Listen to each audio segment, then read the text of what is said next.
Welcome everybody to the Hutzel Athletic Center on the campus of the University of St. Francis for a big matchup tonight. It's your number 9 ranked University of St. Francis Lady Cougars, 18-2 overall, 7-1 in the Crossroads League, to take on the number 1 team in the country, Indiana Wesleyan. The Wildcats bring with them a 20-0 overall record, 8-0 in the Crossroads League. Let's look at the projected starters for St. Francis. Number 3, Brooke Ridley. She plays the forward position down in the low post, 5'9" freshman, averaging 10.4 points per game. Skylar Shern, junior guard, 15.5 points per game. Megan Slusher, a 5'8" senior, 11.1 points per game. Kayla Drake, a 5'4" senior, she runs the point at 15.2 points per game. And Janelle Wilson, number 25, 5'6" junior, averaging just over 10 points per game. For the IWU Wildcats, it's number 2, Taylor Goshard, 5'8" junior, averaging 8.6 points per game. Claire Ray, a 5'8" senior, averaging 10.7 points per game. Emma Stahl, a 5'7" sophomore, averaging 7 points per game. Katrina Blackman, a 6'1" sophomore, averaging 10 points a game. And Paige Smith, the 5'11" senior, averaging 15.5 points per game. Folks, this is a matchup of two very similar teams. Both these teams used to getting steals, both averaging over 11 steals per game. Both teams are also used to forcing turnovers on their opponents. Coming into this game, St. Francis is averaging 72.05 points per game, giving up 61.35 points per game. Indiana Wesleyan averages 68 points per game and only giving up 45. So Indiana Wesleyan bringing with them a great defense here at the Hut for today's big matchup. Looking at how they compare on the season, of course, both teams have played 20 games already.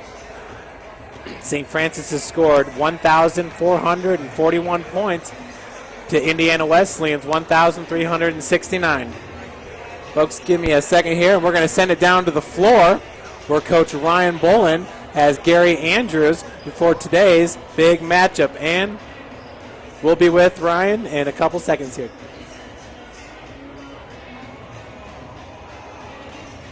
We'll be back with Ryan in a minute here. Looking at some of the ranks here, Indiana Wesleyan ranks number 1 in Division II in scoring defense, 45 points per game, as we just talked about. It's a really, really impressive stat. Ranks number 3 in scoring margin at 23.4 points per game. Ranks number 7 in field goal percentage at 45%. Ranks number 9 in three-point field goal percentage at 35%.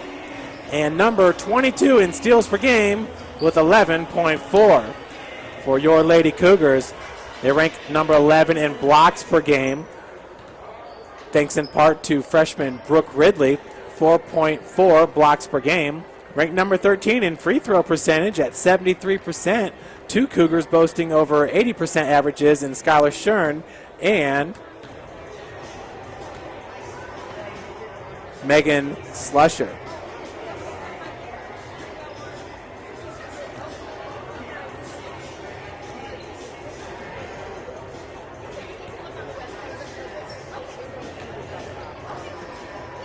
Okay, folks, let's send it down on the court here where Coach Ryan Bolin has Coach Gary Andrews. Thanks, Jeff. Down here with head coach Gary Andrews. Gary, talk a little bit about the matchup tonight with Indiana Wesleyan. We know statistically how tough they are defensively, physically, and mentally. This team's a really good team, obviously ranked number 1 in the country. What do we do to disrupt them defensively and give us good looks at the basket?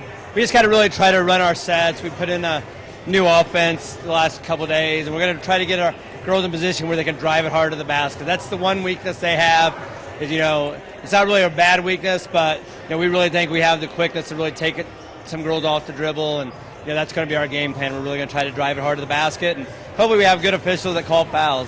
That's going to be a big key. And we're not too shabby as well on defense. I mean, we give up 54 a game. It's not like we're giving up a ton of points. So on that end, defensively, what do we do to stop Indiana Wesleyan? we just got to make sure we focus, and we know their sets. We run some of them, so if our kids are focused and ready to play, I think we can really shut them down. Okay, good luck today, Gary. Thanks. Thanks, Ryan.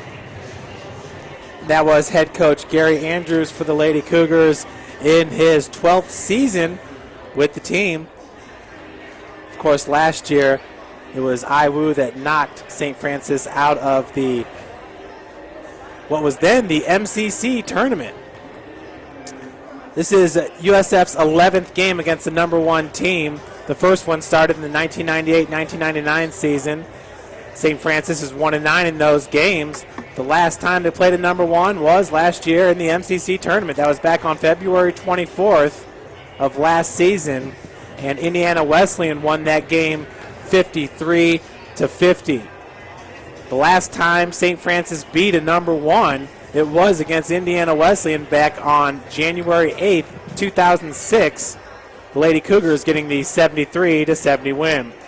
And Coach Ryan Boland is in the booth with me now after doing his interview. And Ryan, you look at it last year and you think about that Indiana Wesleyan, the number one ranked team last year. I think they lost in the semifinals of the NAIA tournament to Northwestern out of Iowa. But the Lady Cougars were in that game in Marion all the way to the end, losing it 53-50. And as we've said so many times, last year that was a depleted team, and it was a team that had to play without Kayla Drake. Drake is back. This is her first time ever playing against IWU. And like you were talking about with Coach Gary Andrews, these two teams almost mirror each other. But I've got to think that the athleticism is going to go in the advantage of St. Francis here, and it's probably something that IWU really hasn't seen much of this year. Yeah, we talked a little bit earlier off air about being battle tested and looking at the schedules, comparing Indiana Wesleyan to St. Francis and who they played on the road, who they played at home. And, it looks and appears that St. Francis has played the better schedule to get ready for games like this. Now, Indiana Wesleyan beat Bethel, I think that was last Saturday at home. And so, and we lose to Bethel, so on the road. So it's going to be, to me, it's going to be a good matchup. You got to really, in the Crossroads League, you got to take games at home no matter how hard they are. If you can win them at home, you're just going to get that advantage. So, the interesting part about talking with Coach Andrews is you look at both teams scoring offense. St. Francis 68.6, second place in the CL, and IWU at 71.8 in scoring offense first. And then you go to the scoring defensive part, 54.8, second place for St. Francis, 44% for Indiana Wesleyan, which is in first place. So, not to say and downgrade St. Francis's defense, because they really put the pressure on you, in transition. They put the press on, and they play well defensively. So I'm interested. I know that Wesleyan's prepared. I mean, both of these coaches have been back and forth at each other for years, so there's nothing going to be new on the table today. It's just going to be who's going to fight harder, who's going to be more physical, who's going to make more shots. Yeah, you're talking about Coach Steve Brooks, the coach of the IWU Wildcats in his 14th season. And Ryan, absolutely, you go back to the last win for IWU, and they were at home against Bethel, winning that one 60-42. Now, at first glance, I'm thinking, wow, they got an 18-point victory against the Pilots.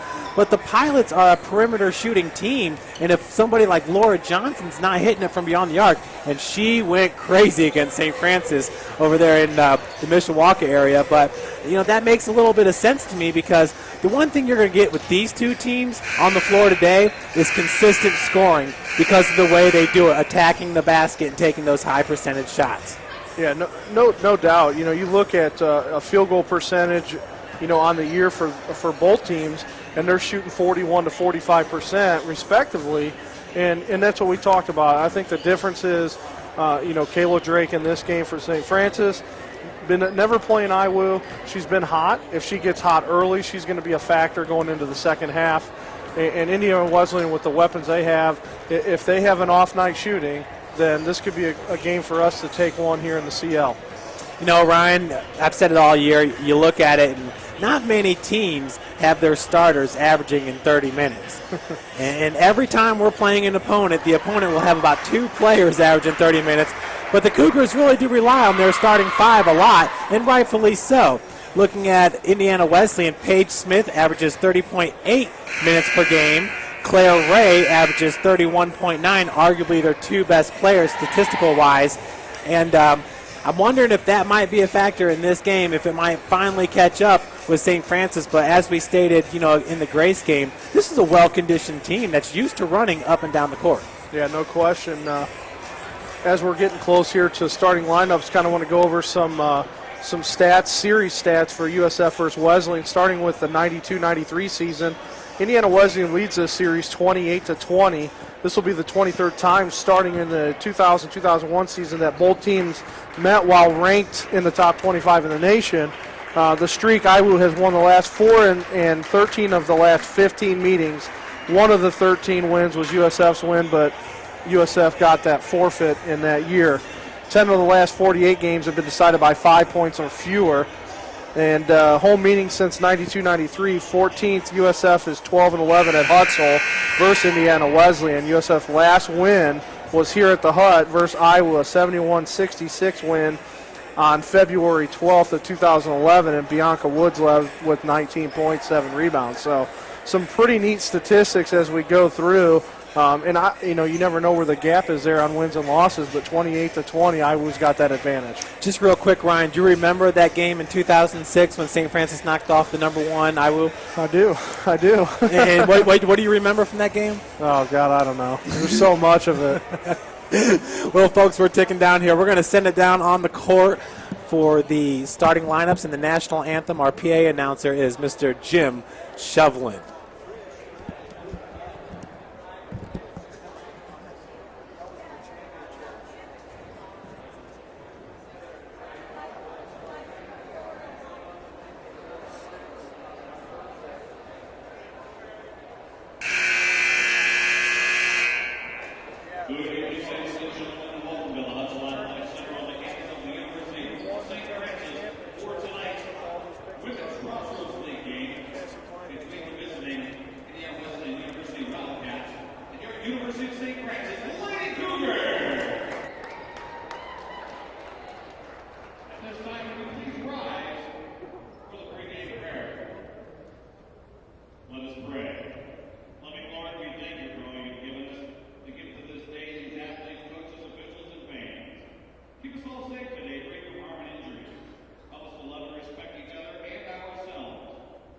Words of St. Francis, enlighten the darkness of our minds and hearts. Give us the right faith, firm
have it, the starting lineups for today's big matchup. And by big, well, this is as big as it gets for St. Francis here, hosting the #1 team in the nation. As Coach Ryan Bolin had said, St. Francis more than likely is a little bit better than their #9 ranking. 2 losses on the season, one coming at Bethel, the other one in the championship game against St. Xavier, who was a Division I team out of the NAIA just a year ago, so still have some of those scholarship players on the roster. In the center there for the Lady Wildcats is number 33, Katrina Blackman, a sophomore forward, 6'1" out of Marion, Indiana, went to Marion High School, and that's Brooke Ridley, and Brooke wins the tip-off. Possession goes to the Cougars. Kayla Drake in possession of the ball right now. Skylar Shern to her left. That's where the pass goes. Looks like IWU currently in a man-to-man defense. Janelle Wilson working from the wing. Blackman picks up the help defense over to Shern. Shern working out of the corner, driving out to the wing now. Over to Janelle. There's 4 seconds on the shot clock. She's tied up. She has to throw it up off the front of the iron. No good. Rebound by number 3, Claire Ray. A great defense by Indiana Wesleyan, forcing St. Francis to the end of the shot clock there, having to force up a shot by Janelle Wilson. That's Emma Stahl with the ball. Over to Blackman. Blackman, three-pointer from the wings. No good. Rebounded by Brooke Ridley. So 1 minute into this game, 1 possession for each team. Both pretty much being methodical here to start off, even though both teams do like to run. Skylar Shern's being guarded by number 2, Taylor Goshert. She's a 5'8" junior from Warsaw, Indiana. Wabasee High School. Shern drives all the way to the bucket and gets it off the glass. That's exactly what Coach Andrews was talking about in pregame, getting that one-on-one opportunity with his guards against Indiana Wesleyan's defense. He felt like they were able to dribble and drive, and there we go with his first 2 points. That's Taylor Goshert. Gives it back up to Blackman. Blackman loses the ball, regains it over to Emma Stahl. Stahl with the turnaround. She loses it, picks it up by Megan Slusher. Slusher going coast, dips it off to Kayla Drake, and the Cougars out to a 4-point lead. A great job by Slusher stepping up, taking away the pass, getting a quick turnover on Indiana Wesleyan and get them out of their comfort zone early. Ray with a cross-court pass feed goes down low to Paige Smith. And that's what Brooke Ridley brings to this team, Ryan. You think about this game a year ago, and I know IWU's lost some players, but St. Francis playing without, of course, Skylar Shern, Kayla Drake, and Brooke Ridley. Sure, yeah, one of their veterans, Paige Smith, number 41, just a really good post player, so she's going to have her hands full with Ridley. Kayla Drake bringing it down the right side of the court here. Looking for some offense. Got 2 picks set by Slusher. Skip pass across the Shern. She's going one-on-one, getting it inside. Gets the ball back, knocked away by number 2, Goshert. Gets it back to Drake. Drake one-on-one. Kicks it out to the wing to Slusher, and Slusher gets it back to the top. 3 on the shot clock. Fourth shot by Shern. Hits the rim, no good. Rebound by Indiana Wesleyan. So that's like the 2 out of 3 possessions where St. Francis taken all the way down to the wire in the shot clock. Emma Stahl down low to Paige Smith. Working the perimeter. Ray gets it over to Blackman and back to Stahl. And really uncharacteristic offensively for St. Francis to not shoot the 3 ball. Big time 3 right there by Claire Ray. No good. Drake comes down with it. And the Cougars once again going to slow it up here, Ryan, with 16:57 left on the game clock. Yeah, I think the interesting matchup is going to be St. Francis's guards versus Wesleyan's guards. There's no question we're more athletic. The question is going to be whether or not we can score, from those guard sets. Yeah, Ryan, and like you said, the athleticism might go in favor of St. Francis, but this IWU team it's a program, it's a winning program year in, year out, and these players definitely know how to carry themselves. Yeah, no question. Looking on the floor, we actually have 2 female officials in this game, which you don't see very often. This is the first time this year I've seen 2 work in one game, so it's nice to see that. I'm a huge supporter of women athletics, obviously coaching softball. It's nice to get the females back into doing what they love, and it looks like these 2 are going to help us out tonight, hopefully with the stripes on. Yeah, in a big-time matchup, too, yeah, around the country. So we got 16:43 left to play here in the first. Ryan, I was going to ask you that too. Is there an equivalent in softball to what IU's done on the basketball court? I think so. For years, I think Indiana Wesleyan was very strong softball, and then Bethel kind of took over. So they're getting back on track. Blackman goes hard off the glass, rebounded by Brooke Ridley. And Indiana Wesleyan, for the first time, made it to the national tournament in softball this year after Sue Bowman, 30 years at Indiana Wesleyan. Shern off the back of the iron, a two-pointer there. Long two-pointer for Skylar Shern. She's got 4 points in this game. Drake with the other two. Emma Stahl giving it up to Katrina Blackman, over to Claire Ray. Ray working against Janelle Wilson. Ray trying to get it inside to Paige Smith. Opts to go to Emma Stahl. Stahl now driving the lane with 7 seconds left on the game clock. Not a very good call, I didn't think, on that one. Foul's going to go on Shern. I'm not sure what happened. But we talk about Ridley's defense right now, doing a great job on Paige Smith. She's getting in front, fronting her, and really denying the post. And that's going to be key because Paige Smith, she averages quite a bit on the year. Looking at Paige Smith right now, Paige Smith averaging points per game 15.5, leading Indiana Wesleyan. She's a 54% field goal shooter, shoots 65% from the free throw line, and has not yet to attempt a three-pointer. So her job is not to be beyond the perimeter, it's to be down in the paint and put the ball in the goal. And right now, Brooke Ridley doing a good job defensively on her. Ryan, I got to think Coach Andrews is pretty pleased right now with his team's performance. Offensively, kind of feeling out IWU, and defensively, really getting it done. Yeah, really, both coaches really not showing a whole lot, and I don't think there's a whole lot to show. I think you'll watch tonight and you'll see that big matchup between just the two powerhouses back and forth in women's basketball. So it's going to be a chess game between Andrews and Brooks, and we'll see who gets checkmate first. Yeah, and maybe it's not the coaches feeling out the game right now. Maybe it's the players. And St. Francis, taking their time in the offensive set. Same with IWU on that last possession. The foul coming with 7 seconds left to go on the shot clock. So 15:52 left to play here in the first. Stahl with the inbounds pass goes over to Smith. Over to Blackman. Back to Stahl. Stahl being guarded by Shern. Feed goes down low, knocked away by Brooke Ridley. Once again, great defense in the low post there by Brooke Ridley. She's definitely proven to be a difference maker so far in this game. Stahl's inbounds goes over to Claire Ray. Smith working from the elbow, picks up her dribble, and we got traveling. Ryan, just happy feet right there. She was backing down Brooke Ridley, picked up her dribble, just a little bit over anxious. So 15:35 left to play here in the first. Drake passes the half-court line. Handoff goes to Sharon Slusher, camping out in the corner. Pops back and shoots a 16-footer off the mark. Ray bringing it up now for IWU. Yeah, very patient on both sides offensively, getting really good looks. And, I think that credits their field goal percentage as you look at that as we move forward. 41 and 45% for both teams on the season. And Blackman has the ball right now. 5 seconds once again on the shot clock, and we got a foul called in the low post. It's going to go on Brooke Ridley. I don't know if they called an elbow or a hold there. They called a hold there, I believe, and Coach Andrews is trying to figure out how you can call a hold when your hands are up in the air.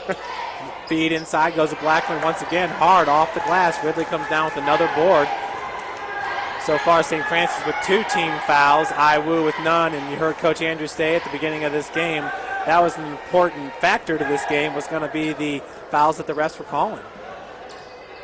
Janelle Wilson, Emma Stahl with the defense. Janelle's going to drive it on her all the way to the bucket. She goes hard too. Blackman comes down with the board. Both teams pretty anxious for this game. St. Francis, once again, taking on a #1 ranked opponent. Feed goes inside to Smith. And another block and the rebound by Brooke Ridley. Ryan, she's come to play today. Oh, no question. Which, she comes and plays every night. It's just if she gets in foul trouble, she kind of gets tentative. And tonight, she's not picking up those balls. She's getting her hand on it and doing a great job. That's Megan Slusher working against Blackman. A little bit of push off there, off the glass. What a shot. Nice job by Slusher there, really just getting a feel, getting down in the paint. She can do some damage down there for St. Francis. Ryan, you look at, the play of Brooke Ridley as a true freshman so far in this game. Blackman, she's blocked by Slusher, kicks it out to number 2, Taylor Goshert. But Ryan, Brooke Ridley's played in these big games coming from Bishop Lewis High School. I think she has at least 2 state championships under her belt. Shern, little jumper. She got blocked, I believe, on that one there. By Taylor Goshert. Now Emma Stahl going the other way with it. She loses the ball. Ridley trying to come up with the loose ball. Paige Smith has position. And we got a tie-up jump ball, possession arrow in IWU's favor. Yeah, I was looking at this stat here, Jeff, on turnovers for Indiana Wesleyan on the season. They've had 267 turnovers, and St. Francis has 316. So there's a lot of differences in there, and I think that has to do with a lot of the transition stuff that we do. But we get teams to turn it over, and obviously Indiana Wesleyan getting teams to turn it over as well. Their opponents are turning it over 418 times. St. Francis is getting them turned over 400 times. So pretty interesting stats on that. Number 24 is a new member into this lineup. Her name's Tennille Krebs. That is Claire Ray with a 15-footer. It's up and in. Claire Ray, their second leading scorer, just averaging 10.7. She shoots 33% from the field goal range. So 13 minutes left to play in the first half. 4-point advantage for your Lady Cougars. That pass intended for Drake was stolen by Ray. Drake quickly getting back on defense. Ryan, I think that's smart there by Drake, not fouling her on that one. It's too early in this game. Yeah, and a little bit of miscommunication, I believe, there between Slusher and Drake. I'm not sure if Megan thought she was going to cut or doesn't matter. Ball went out of bounds or got it over, turnover there, and IWU takes advantage. So got a double dribble call there on Kayla Drake. Yeah, it looks like she wanted to take that shot, and once she got her man up in the air, she decided to go with it. A little bit of a travel. 12:30 left to play here in the first. That lead is whittled down to just 2 points now as Ray's working against Janelle Wilson. Krebs kicks it out to number 2, Goshert. Krebs being guarded by Slusher. Paige Smith now with a 17-footer off the back of the iron, no good. Shern came down with that, and some of the fans wanted a foul there on Goshert, kind of out of control, ran right into her, did not get it. Drake kicks it back out now, and yeah, once again, Goshert. I'm not sure how that's not a foul there when the opponent jumps out in front of you. And Ryan, you keep on hearing the IWU fans calling travel every time Drake gets the ball. Nice elbow jumper by Brooke Ridley, and she gets it in. That's a good look by Ridley. It'd be nice to see her to shoot a little bit more outside, towards that free throw line, elbow jumpers, even extended from the paint. Be nice to see her get a few more shots out of that. I know she's used to working down low, but it's nice to get her hot from there. Ryan, I don't think I've seen her take a three-pointer all year, but you're right. She can hit that elbow jumper. Paige Smith now backing down, really, and that was definitely a travel with the extra step. Coach Gary Andrews not happy with that one. How do you not make that call? She picked up the other pivot foot and then went around. There's no way that could happen. That was clear as day on that one. Kayla Drake now, Paige Smith out with the defense, their big low post presence. Slusher now with the spin move, gets all the way. She's looking for the foul, slap on the arm right there. She was double teamed. We're talking about this a little bit today with Coach Lacrosse about how the officials are calling the first half compared to the second half and how the changes are. If you're going to let certain fouls go in the first half, how do you call them in the second half if it wasn't a foul in the first half? And that's kind of what I think you're seeing more on the men's side. It's loose in the first and it's tight in the second, and I think the coaches in the league just want some more consistency. 5 seconds on the shot clock. Slusher working out of the corner just with 2 seconds on the clock, just a bit short. Ryan, you're absolutely right, and that definitely played true in yesterday's game when the men went over to Indiana Wesleyan, suffering the loss to the Wildcats. Yeah, what a tough game that was. It's tough to play at Indiana Wesleyan regardless, and how tough it is in the Crossover League, but there was definitely a difference from first half to second half in the officiating. So that was Krebs, got it over to Blackman. She's back into the game. And number 1, Jessica Brown, is also into this game for Indiana Wesleyan. Wesleyan already has made about 3 substitutions, and we've got the starting 5 for St. Francis still out on the floor. But, Ryan, that's something that we've come to expect with this team. Coach feels very confident in in his 5 starters, and you know what? They're not even breaking a sweat yet. No, I'm looking at them, and they look good. I mean, they're definitely in great shape, and like I said, they're not even sweating yet. There's no pressure yet on them to really get to that. And Drake drives right past Krebs. I thought we had a behind the back there on Krebs, but nothing there. And you can see the frustration a little bit on Kayla Drake, but she's been dealing with stuff like that all year, so she'll work through it. We've gone just about 10 minutes in the first half and not a call yet, a foul call yet on Indiana Wesleyan. Yeah. So Coach Andrews getting a little bit upset with that. St. Francis has got 3. So not a whole lot of fouls called, but here's the key. Let's say that this finishes right now, 3 on St. Francis, none on Indiana Wesleyan. How does that change going into the second half? And we'll get to witness that here in about 10 minutes. Ray's first free throw attempt is up and in, bringing IWU within 1. Ryan, you're absolutely right, and I'm pretty sure I could find at least 3 that probably could have been called on the other end as well. Yeah, Ray, 83% free throw shooter on the year, misses the second one. That one was off the heel, rebounded by Slusher. Both teams are very good from the free throw line. And you were talking about Ray shooting 83%. We got 2 girls shooting over 80%, and Skylar Shern and Megan Pribble. Pribble might have the best free throw percentage of anybody on the court. Yeah, Pribble at 88%, but she's shooting in the Crossroads League, shooting 95%. She's only missed, I think it's 98%. She's only missed 1 shot from the line in Crossroads League play. That was Ridley off the glass. Nice turnaround jumper in the lane by Brooke Ridley. Once again with 4 points now. She ties the team high with Skylar Shern. Claire Rays has the game high 7 points currently with 9 minutes left to play. That was Jessica Brown, number 1, working out of the corner. Turnover by IWU. And you look at statistically, free throw-wise, St. Francis, a 73% free throw shooting team compared to Indiana Wesleyan, 67%. So now, granted, Wesleyan plays a few more bodies than St. Francis does, but still, great numbers on both halves. And number 21, Emma Stahl, back into the game for IWU. And the wing three-pointer is good by Janelle Wilson. Her first shot of the game, a three-pointer up and in, extending the Cougar lead to 6. 8:55 to go, 15 to 9 Cougars in this first half. Claire Ray working against Janelle. She has a game-high 7 points. That's Emma Stahl, who just came back into this game. Feeds down low to Smith. Smith with a nice move off the glass. And we're going to see more and more of that when that is coming up. And Ridley doing a good job down low. She's only got 1 foul, so she's going to have to try to continue to stay in front, and that's a tough task to ask for. Drake, top of the key, three-pointer, off the heel. Slusher came down with the Smith over the back, gets the rebound. 8:20 left to play here in the first half. Emma Stahl. Skylar Shern's got the defense, man-to-man defense by St. Francis here. And it looks like both teams are going to stick with the man-to-man with all the athleticism on the court. Paige Smith down low, fall-away jumper, no good, rebounded by Ridley. Looks like St. Francis is finally going to go to the bench here on a whistle. They're going to go with Jessica Harrison, the 6-foot junior out of Snyder High School, played a little bit at Goshen College. Definitely have been adding some great minutes for Coach Andrews. Driving baseline's Kayla Drake, and she's pushed out. Finally, we get our first foul of the game, Ryan. That was obvious. Yeah, almost 13 minutes into the game, and Indiana Wesleyan picks up their first foul. We're going to get a push there. And you're right, Jessica Harrison. It looks like we have our first. All right, it looks like a media timeout. First timeout, I think, of the game, isn't it? Usually they second. I think if they have a media then, they probably had a media timeout already. 15-11, St. Francis, 7:44 to go in the first half. Indiana Wesleyan's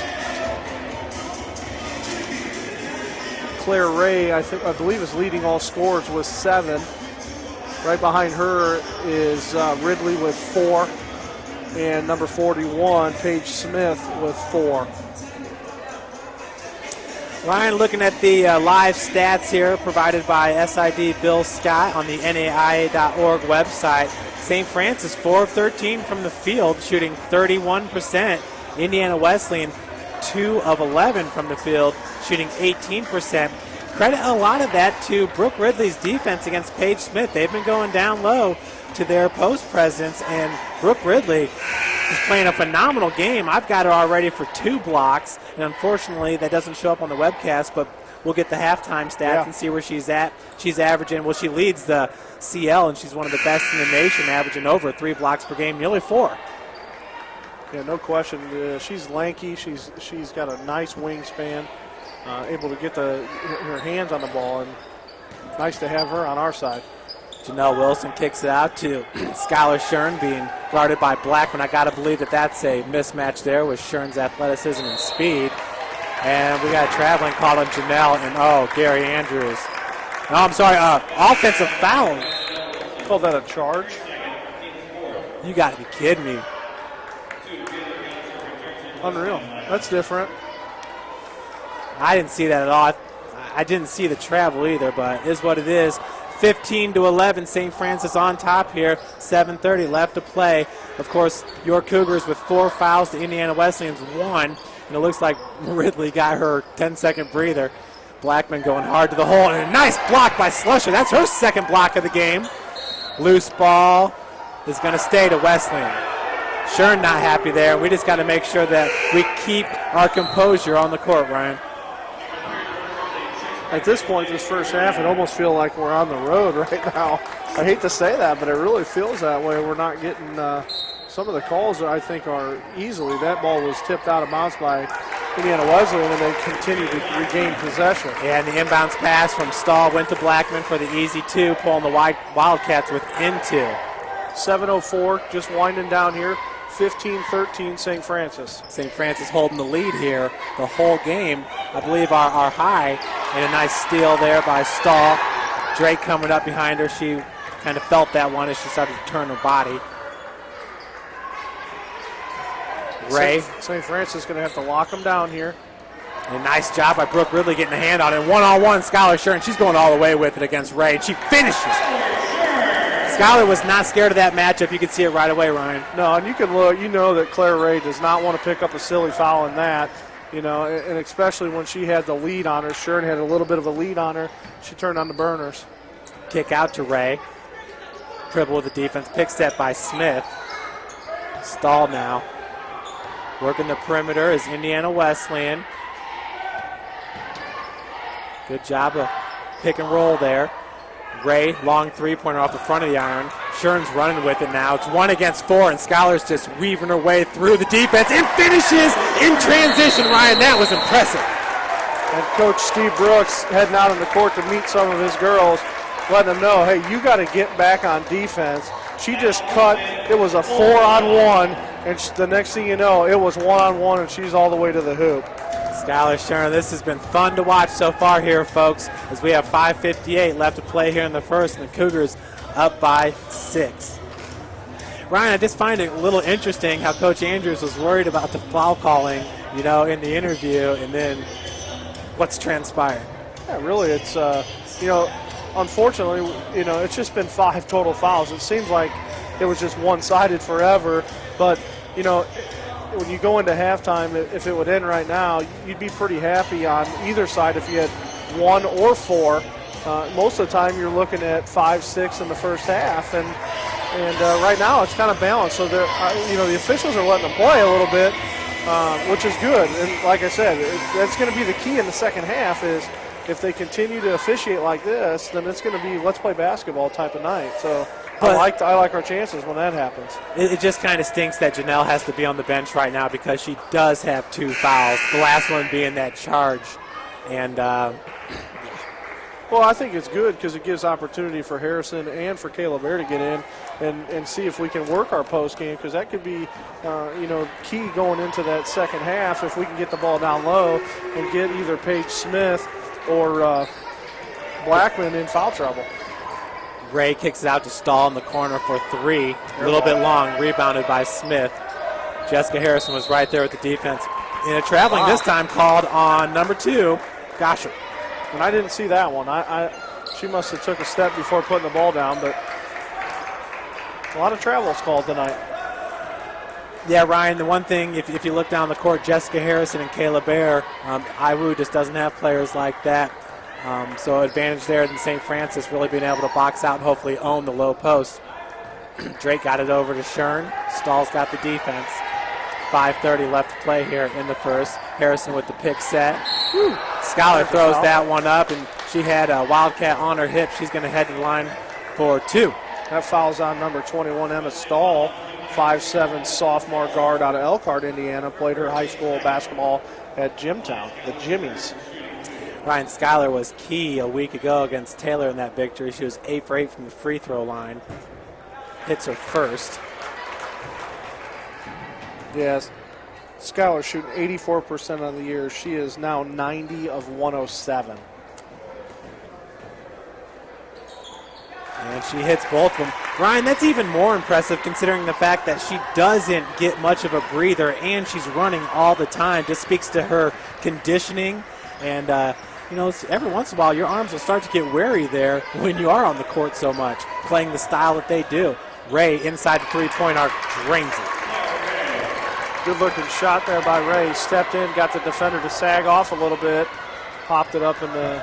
And like I said, she's their second leading scorer, averaging 10 a game. Slusher loses it for a second, regains it. Blackman came in there for the strip. Slusher gets past him and finishes at the bucket. Nice job with Megan staying with the offense, going hard in. Get a good matchup between her and Ray. 23-15 with 4:30 now left. Stahl going around just about everybody. Was that blocked by Ridley? Did you see if she touched that or not? You know what? I'm not sure, or if that shot just didn't hit the bottom of the backboard. I'm thinking Stahl might have been a little bit too far underneath the basket. Stahl with the inbounds over to Ray. Smith working on the perimeter, same with Katrina Blackman. Stahl wide open, three-point look there, and she travels. She drug her. That one I saw a little bit, yeah, that one was a little bit more obvious. Both teams really haven't had a lot of attempts from the three-point line. I think Wesleyan's is 0 for 2 or 0 for 3. Yep. And St. Francis, have we made an attempt with just a couple? Where are we at with that? 1? 1 of 2. Okay. So Drake walled off there by 2 Wildcats. Her pass finds Shern. Shern driving baseline now, comes back out. Rebounded by Stahl. Ooh. Emma Stahl working from the wing. 4 minutes now left to play here in the first. Ray at the free throw line picks up her dribble, gets it out to Taylor Goshert. And we're going St. Francis direction. That is Taylor Goshert saying it went off Kayla Drake's foot and went out of bounds. They did not call a kick. I gotta side with Coach Brooks here from Indiana Wesleyan. I don't know that I've ever seen how that's not been a kick. And you know what? They're going to have to calm him down just a little bit. Coach Steve Brooks in his 14th season. And boys, is he just recognized around the country for the work he's done at Indiana Wesleyan, but he is really getting in the officials' ear right now. It was about 45 seconds ago when the official handed the ball to Slusher, and they're still talking to Brooks. So back to the game action here. That's what we came for. 3:50 left on the clock.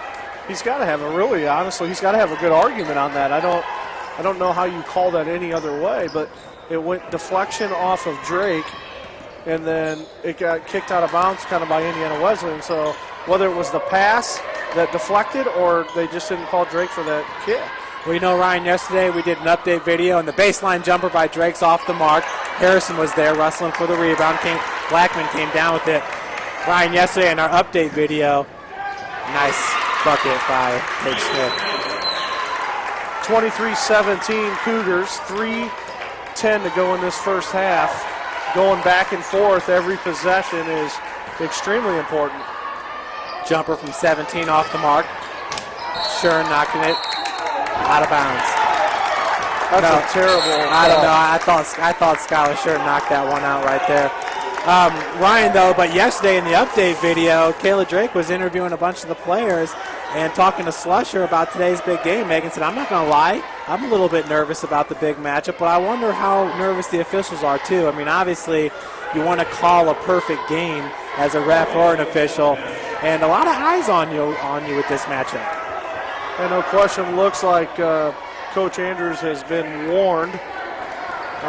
Interesting how that happens with Steve Brooks getting in the ear of the official and didn't get warned. Coach Andrews wants something, and he gets the warning. So nice block by Brooke Ridley, now coming up with the loose ball. So you talked about Brooks' long arms, Ryan. She's been putting them to use so far. 2:40 left to play in the first. Drake working against Ray. It's a big wall there set up for her. She hands it off to Skylar. Skylar working against Emma Stahl. She's going to go to the bucket every time. And I think you have to. That's, you think about what was successful in the past, even if you look at the men's side. Q Owens taking the ball to the hole against Indiana Wesleyan. It's the same tonight. If Shern can get that open crease and she can go, it's going to be there all night. IWU is not going to foul you going to that bucket. And Katrina Blackman got positioning right there. I think the foul's going to go on number 45, Jessica Harrison. Good foul there. Good job by Katrina. Ryan, you're absolutely right, and you talk about Q. Now with the men's team, you see what Josh Hogan did yesterday, being able to drive baseline, penetrate the lane, and finish with the easy lay-ins. It's been fun to watch. And that's really what has been open in the last couple of years for St. Francis, and that's how they beat them in the tournament. And to go on to in 2010, they won the league tournament, and then they went on and won the national title, and that was what was good.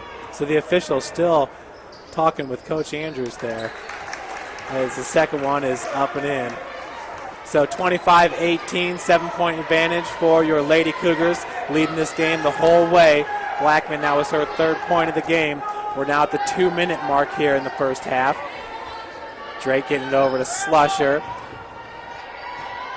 3 Wildcats converging on Slusher. She picks up her dribble. Now she's going to have to find somebody. Finds Ridley. Ridley driving. Had 2 Wildcats in her face, and that's one is going to stay on this end here. But it's kind of fun over here, Ryan. The IWU fans are into it, cheering for their team. Yeah, anytime you are number one in the country, it's one of those things you want to stay in that spot. And you're going to get calls, and you're going to get certain things, and that's a travel there, but no call. By the way, Paige Smith connects there, bringing the Wildcats now within 5. That's her 8th point of the game. Skylar Shern, I believe, leads all scorers with 12, and that is true. 25-20 St. Francis, a minute 20 to go in the first half. Cougars have had the lead the entire game. That's Drake working from the wing against Miss Claire Ray. She's from Fishers, Indiana, Heritage Christian High School, which, boy, they have a good football program at Heritage Christian. Women's basketball, I think they won a couple state titles. 3 seconds on the shot clock. Drake's going to have to throw something up, and she does. Not the shot she was looking for. That's the third time, I believe, in the first half that Wesleyans ran us down to a shot clock violation. So 59.8 seconds left to play here, and St. Francis not coming out in the press at all in this one. Wondering if that we might see a little bit of that in the second half, but I got to believe Coach Andrews is happy, keeping the 5 to 7 point lead all the way throughout here in the first half.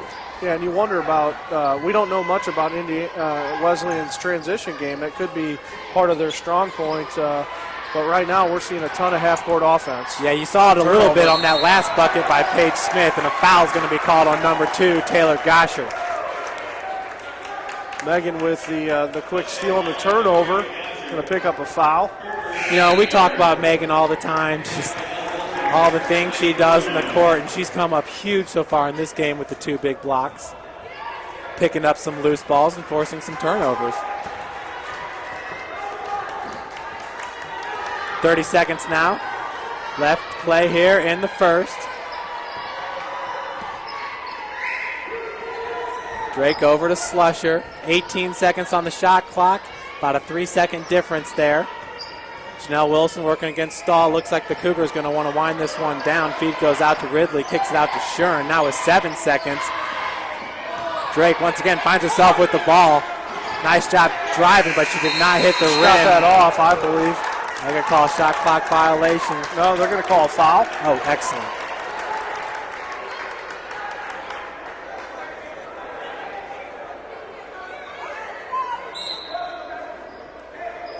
Folks, make sure to stay with us at halftime.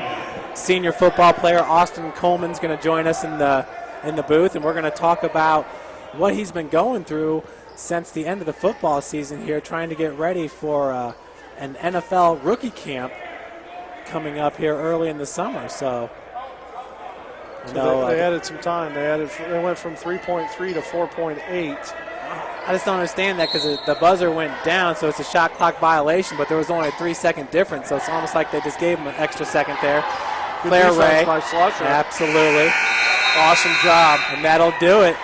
So your Lady Cougars take the 25-20 lead into the half. St. Francis shooting 33% from the field. Indiana Wesleyan 32%.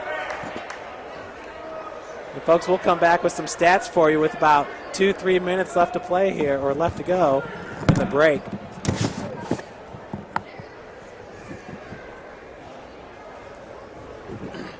So now joining us in the booth, it's Austin Coleman, the two-time All-American, All-MSFA performer. Austin, how are you? How is the break, and how is it to be back in class? The break went very, very good. Starting class is a process. Just starting the first week of classes is the easy part. Getting into it is the hard part. So. And it's been real interesting since the football season's ended.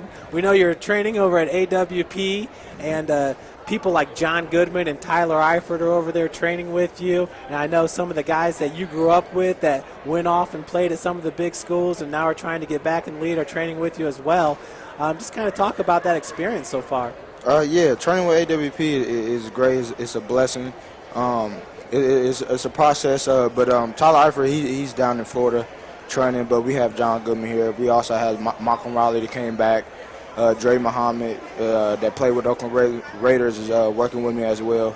It's a great experience. They got a new facility that's real nice, and I'm just geeked for the process, and just ready to put all my work into it, and test very good on Pro Day. So absolutely, and we have no doubt that you will. And let's talk about that.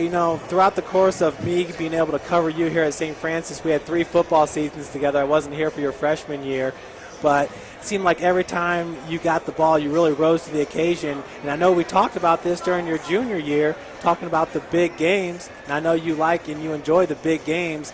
And, well, it really showed to be true this year. You had a kickoff return for a touchdown against Marion in the playoffs, trying to keep your team alive for a national championship hunt. We fell a little bit short in that game, but I guess if we could take something positive away from it, was you had your 8th career kickoff return for a touchdown, and that set an NAIA record. Yeah. I mean, I don't know if a lot of people in Fort Wayne really understand that, but that's a record that stood for over 30 years. How do you feel about it? How do people in the community approach you about that? Man, it's a great honor, something I can have under my belt. It's a true blessing for it, and everybody in the city, congratulates me every time they see me. So for that to be known around the city is a real good honor, and I can carry on for my legacy and hopefully go somewhere on the next level and try to make something happen out there. So. Well, your first kickoff return for a touchdown this year, it was under the lights. Our first ever game under the lights against Concordia. And that was an exciting one, too. I remember you ran into just a ball of football players, and you were able to squeak out, and then you just slipped between 2 defenders there, so it was real exciting. And, folks, if you haven't had a chance, definitely go to the St. Francis Cougars YouTube channel and check out the Austin Coleman highlights. It will not be a waste of time. You would not be disappointed with that one. Anybody that's a fan of football will really appreciate what Austin was able to accomplish on the field. But the second kickoff return this year came against William Penn. And in Austin, that was a game we had to have if we wanted to stay in playoff contention, because we lost 2 tough games before that, one against Marion, where I know you had 2 quick touchdowns receiving to get us a 14-point lead. Unfortunately, we were not able to sustain that. But so we're over in William Penn. It was like a 12-hour drive. Obviously, I make all the road trips, so it was a long drive for me, too. But we come out in the second half, bam, man, they punch us right in the mouth and return that kickoff. You answer the next play. I mean, what was going through your mind? It just seems like at some of the biggest moments is when you would come through. Did you ever think of it like this is a big moment, or was it just a normal kickoff return like every other one? I just took it as a normal kickoff return. Them taking that kickoff return didn't affect me at all. So I just went out there with an empty mind, caught the ball, made sure I had the ball filled, and I just ran hard. I seen the hole open, and I just bust through it, and all that was left is the kicker, and I just outran him. You know, I like that you talk about an empty mind. I understand what you mean by that. You know, they talk about DBs. You have to have short-term memory. Right. And kind of the same thing with the kick returner. Hey, if one doesn't go your way, just kind of wipe it clean and get yourself ready for the next play. Mm-hmm. Yep, it's the same exact way. Well, so far now, we know that you're trying to get invited into a camp.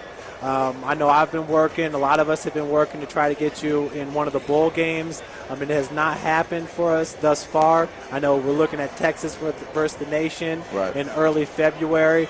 But is it discouraging for you at all? How has this part of the process been when you know you can compete? As a senior at Harding High School, you led the state of Indiana in average yards per reception. I mean, every statistical category that you excel in are those that really seem like they can translate at all levels. They're those type of numbers. But, yeah, I mean, just kind of talk about that. Do you feel like you're being overlooked right now? Do you understand it and just feel like you need to keep on working hard and wait for your opportunity? Yeah, I kind of understand. It, but I'm not going to let that phase my work ethic for me getting better. So, I just take it out of the opportunity. So when I get in the camp, I have a chip on my shoulder to do better than all the other guys that was ahead of me. So, I'm not really concerned about that. I'm more focused on my work ethic and just performing very well at the Ball State Pro Day. Now, you know, I've been talking with Pat Donnelly today, who is your offensive coordinator. Obviously, you and Pat know each other very, very well, spent a lot of time together. Yeah. Pat, well, myself too, we've dealt with a lot of NFL scouts this year, people that have come into the office wanting to get game film on you, wanting to watch you practice, things of that nature. And it's almost a guarantee that you're going to be in a rookie camp. Right. All right, so you're going to be on some NFL camp this year. Now, your opportunities might be limited. So I know that you got to make the most of those opportunities. How do you get yourself ready for that, knowing, all right, I might have one shot here and I got to make it count, or else, you know? Yeah. Just going there with an open mind, basically. You know, just come in there with my head on, with my working hat on, willing to do anything, not just like one position, but all special teams. I'd rather do kickoff. I'd rather be a gunner on punt. I can be a punt return. I can do kickoff return. I can block on kickoff return. I'm willing to do anything, and that's the type of attitude you need to have when you come into camp. And I've been coached through this process. I'm understanding the defense and all this, and man, I'm just looking forward, and I'm really, really anxious to get in, and I feel like I'm prepared. And it's just the beginning. I'm just getting better. So AWP is helping me a lot with this, and I'm real anxious about this opportunity. What kind of attributes, what kind of skills do you feel like will really translate to the NFL game that maybe some of these guys really haven't seen? You know, you talk to an NFL scout or some of these media people, and they'll say, well, yeah, Austin's doing this at the NAIA level, but this isn't against SEC competition, you know, but I keep on telling you, speed is speed, you know, and not to mention the fact that you've had people hit you before when you're top speed and you're still able to maintain your control. Right. But, if you were talking to an NFL scout right now, what are some of the attributes or some of the skills that you feel like would really translate from NAIA going to the NFL? I'll tell them my vision. I think my vision is one of my biggest threats I have, because I see a lot of things that most athletes wouldn't see. From me making a big run or a big catch or taking a long kick return back is all because of my vision and my abilities to make a move and make that guy miss. Because if I make him miss, 10 out of 10, you're not going to catch me, you know, because I can outrun any guy, and that's what all the scouts like is my speed and my strength as well, you know, because I've been looking at some of the kick returners and punt returners in the league, and I look at their body size and height, and I'm up there with them, and I'm bigger than most of them. So that's another threat I have coming in for the league. So I'm just ready, you know.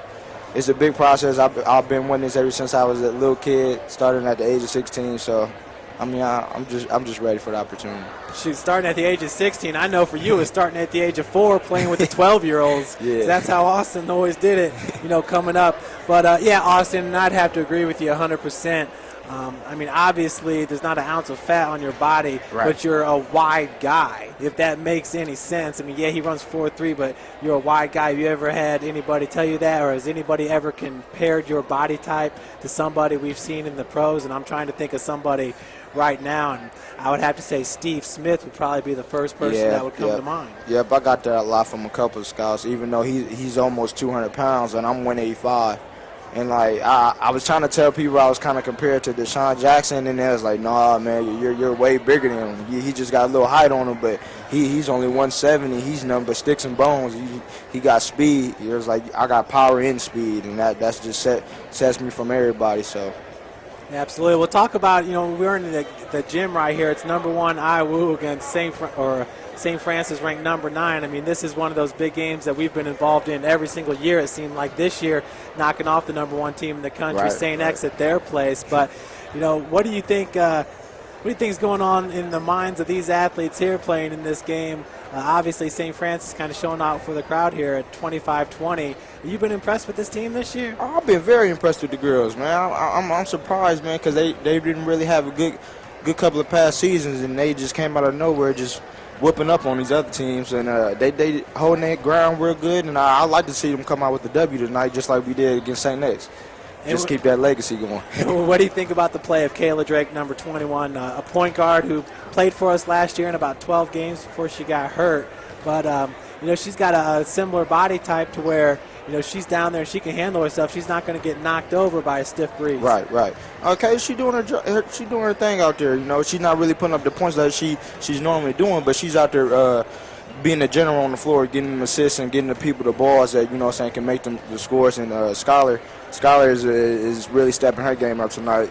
I'm really impressed. She got 12 points and she coming on the fast breaks, outrunning everybody and getting an easy bucket. So, I mean, Kayla's really doing her job, even though she's not scoring, but she's really still doing her job as a floor general.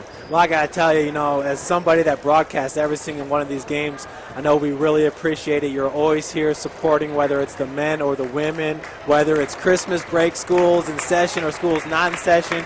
You're always here supporting your fellow athletes, and it's very nice to see, especially from somebody who comes with so many accolades like yourself, 2-time All-American, All-Conference almost every single year. It's been a lot of fun to watch. I think my last question for you, Austin, is do you have one favorite moment or one thing that really stands out in your mind in your career here at St. Francis? My favorite moment actually is going back to when we beat the number 1 team in the nation, St. X. That was one of the best feelings that I ever had, even though I didn't really perform very well, but I was able to set up my players to perform very well because they was keying on me, and that was allowed everybody else to perform. And I got to see Griner get his first touchdown as a tight end, and it was just great. Seeing the expressions on the coach's face. Coach Donnelly, man, want to bring tears to my eyes, but that's probably, I'll take that from St. X, and also breaking the NAI record, and that's another big moment. Seeing my mom come up to me after the game crying because I broke the record, even though we lost, but she's a very emotional girl. She's been my number 1 fan since day one, and I don't know where I would be without her. So. And her and your little brother. Oh, yeah, can't forget about my little brother. Little brother been there ever since day one, right with her, tagging along with her, little mama's boy. Yeah, well, it's been fun. It's always nice to have your little brother and your family around the complex. They're always big supporters of yours and big supporters of our program. We really appreciate it. And Austin, definitely wish you the best from here on out. We're going to always stay up with you and keep up with you. This is your home. Yeah, appreciate it. You got it. That's Austin Coleman, everybody. If you haven't had a chance to see him, just go to our YouTube channel and check out Austin Coleman highlights. His work speaks for itself. Well, we got 1:30 left here in the halftime break before we get to half number 2. Coach Ryan Boland's going to join me back in the booth. And, folks, just real quick, St. Francis shooting 33% from the field, same with Indiana Wesleyan. From beyond the arc, Indiana Wesleyan is 0-2. St. Francis 1-2. From the free throw line, St. Francis 2 for 2. Indiana Wesleyan 2 for 4. Well, Ryan, we had a nice conversation with Austin, and now it's back to this big game here. Any thoughts here as we enter the second half? No, I think we just keep doing what we're doing. I mean, the game plan's working. We held Indiana Wesleyan to only 20 points in the first half. You know, I think the only change could be is depending on how the officials call the second half, and that's what Coach Andrews talked about before the game. So if it stays like this, it's going to be a great game. Yeah, and I'm a little bit curious. I'm assuming as long as we're carrying that 3 to 7 point lead that we'll stay away from the press just to conserve some energy, but we'll see. Yeah, I don't see a reason to do it, especially when you're ahead, you know, and we've been threatened a couple times. I think it's been cut to 1 a few times in this game, but St. Francis so far has led from the tip. So I think until that changes, we don't change any kind of game plan. Are you surprised with the low scoring so far? Both teams about 10 to 15 points below their average? No, not necessarily. I don't think so, just because, you know, you got to figure when you match up against the two best defensive teams in the Crossroads League that it's going to be low scoring. It's kind of like Taylor and Bethel on the men's side, just low scoring. St. Francis, low scoring games. Well, Claire Ray, the leading scorer for IWU with 9 points. For St. Francis, it's Skylar Shern. She's got 12 points. Kayla Drake with the ball right now. Kayla's currently got 2 points, well below her season average, but trust me, she's been getting it done in many, many ways. So that's Slusher working out of the corner. Emma Stahl picking up the defense. Feed down low to Brooke Ridley as she squirts free and gets the bucket to fall. Brooke Ridley, what a great game the freshman from Bishop Lures is having. That's where she's at her best, right there outside of the basket. Little bunny shot, gets the 2 to go. So Ray now working off the pick by Paige Smith, gets it over to Goshert. Taylor Goshert over to Stahl. Stahl's had wide open looks from beyond the arc, has opted not to take them. This time inside the free throw line, hits the 14-footer. Those are her first 2 points of the game. 19 minutes left in this game, 27-22, St. Francis. Shern gets it over Janelle, working out of the corner. Back over to Drake. Skylar Shern working against Katrina Blackman. Drake chucking it up from way downtown off the heel. We got a foul. No, actually they're going to call obstruction there as the ball hit that leather strap there that pulls the cylinder up. And we've had that happen just a few times over here at the Hut. Doesn't happen very often. Might happen about 2 or 3 times out of 10 games. So 27-22, Cougars with a 5-point ad. And we got a foul on Emma Stahl. I think the foul's going to go on number 11, Megan Slusher. Yeah, looking at Stahl, she shoots 54% from the free throw line, so possibility of her just going 1 of 1 here. She makes the first. Yeah, and looking at the halftime stats here, we got Slusher down with 1 block and Brooke Ridley with 1, but we know for a fact that they both had 2 blocks there. Talking with Sports Information Director Bill Scott, he said the stats might need to be redone as we go back through. I think we've got a new person on our stats today. And Bill always does. He goes back and he'll watch the game tape and make sure you got every single stat, folks. It's not an easy job here in real time, keeping these stats for sure. So Drake over to Shern, working from the wing. And it looks like IWU's in a little bit of a zone here, Ryan, in the second half. Them running a zone. We got 7 seconds on the shot, and Coach Andrews is going to call a quick timeout there. And if Wesleyan's going to go to zone, they're going to have to switch their offense a little bit here. So it'll be fun what Coach Gary Andrews comes up with.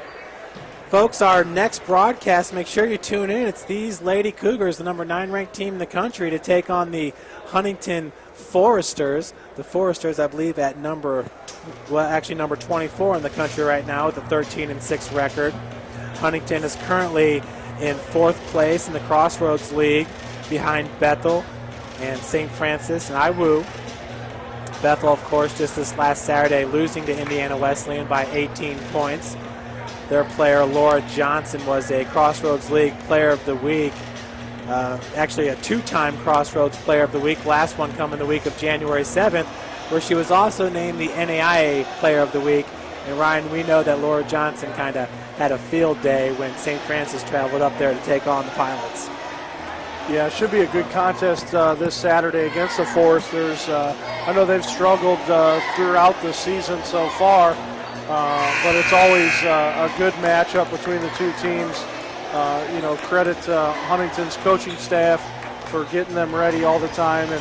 And once you get into this league, it's the league play part of it. It's a day off, a day to recuperate, day to get ready, and then it's game day. So credit all the coaches in the league and how we're moving forward. Yeah, Ryan, and while we're here, we'll see two of the better big men. Well, we won't get to see them, but they're taking place over there at Hutt with Shane Merriman against Scotty Cohn. Scotty with another huge game yesterday. Yeah, no question, and I got the Merriman was out last night due to the flu, so Huntington was minus 2 players, and Merriman was one of those 2 guys, and I can't remember the other name, but they just suffered a loss at Bethel last night.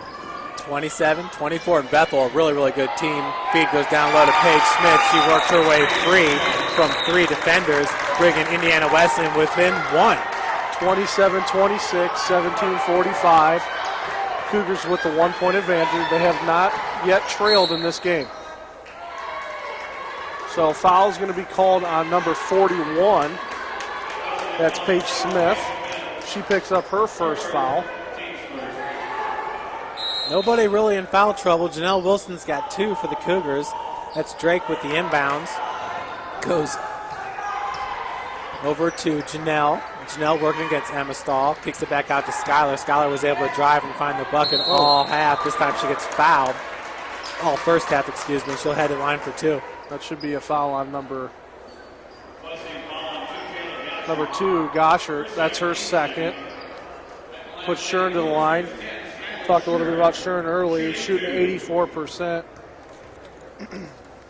on the year, shooting 80% in conference. She makes the first to go 28-26. Second's good as well, right off the back of the iron. 3-point advantage once again for St. Francis for Skylar Shern. That's her 14th point. She leads all scorers. Paige Smith with 10 and Claire Ray taking the jumper right there. She's got 9. That pass went right to Smith, and now Goshett from the corner drains the 3. We are tied for the first time in this game since the tip-off. 17 minutes coming up to the 17-minute mark. We're all square at 29. Ryan, I don't think many of the Lady Cougars there expected Ray's shot to be an air ball, and Goshett was wide open in the corner. Drake gets it over to Shern working from the wing. I think now it's about how you respond to Indiana Wesleyan a little bit on offense here. You got to stay with the game plan. A turnover there by the Lady Cougars, so Claire Ray bringing it up. Wesleyan's going to have an opportunity here to take the lead for the first time in this game. Cross-court pass goes over to Blackman, and a nice job by Brooke Ridley getting a hand in the lane, knocking that ball free. Kayla Drake came up with the loose ball. Drake nearly lost her dribble there. Gave it over Janelle. Brooke Ridley, can't say enough about the freshman here in this game. It's going to be a fun 4 years watching her play. Janelle Wilson from the wing for 3! That is Janelle's second 3-pointer of the game. She's 2 for 2 from beyond the arc. Turnover, Indiana Wesleyan. Skylar Shern versus Blackman going one-on-one, and we're going to get a foul. That's a good foul by Blackman, and Shern, no matter what, is going hard to the basket. She cut across, went to the right side instead of staying to the left, but cut across, drew the foul. She's going to put Shern back to the line. That's somebody we want to see there as much as possible. Yeah, that was a little bit of a hack job, but you kind of have to do it in that situation because you can't give up the easy 2. And just like that, Cougars take the 4-point lead, 33-29 with 15:54. Shern's got another one going to be on the way. It's up and good. So Cougars back to a 5-point lead. Just like that, it was all square. And next thing you know, Cougars up 5 on a couple turnovers and some points by the Cougars. Yeah, you said how would they respond, and they respond favorably here. Blackman going hard off the glass once again, rebounded this time by Ridley. She's been the key, Jeff, no question. Ridley's had an outstanding game. You can tell she's really stepped it up today for a freshman. Slusher finding Janelle in the corner. Janelle's going to garner some attention from beyond the perimeter now. She's 2 for 2 from three-point land. Pass goes over to Shern. Now Slusher out of the corner. Slusher likes that set shot there. The jumper from Ridley is good off the glass from 14 feet. We'll take it, Jeff. The bank is open, and she cashed in. I think Brooks trying to make a play here for a first-team Crossroads League, Ryan, against the number 1 ranked Wildcats. Ray hands it off to Katrina Blackman. Picks up her dribble.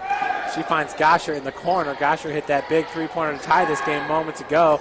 Blackman from just inside the arc nails it.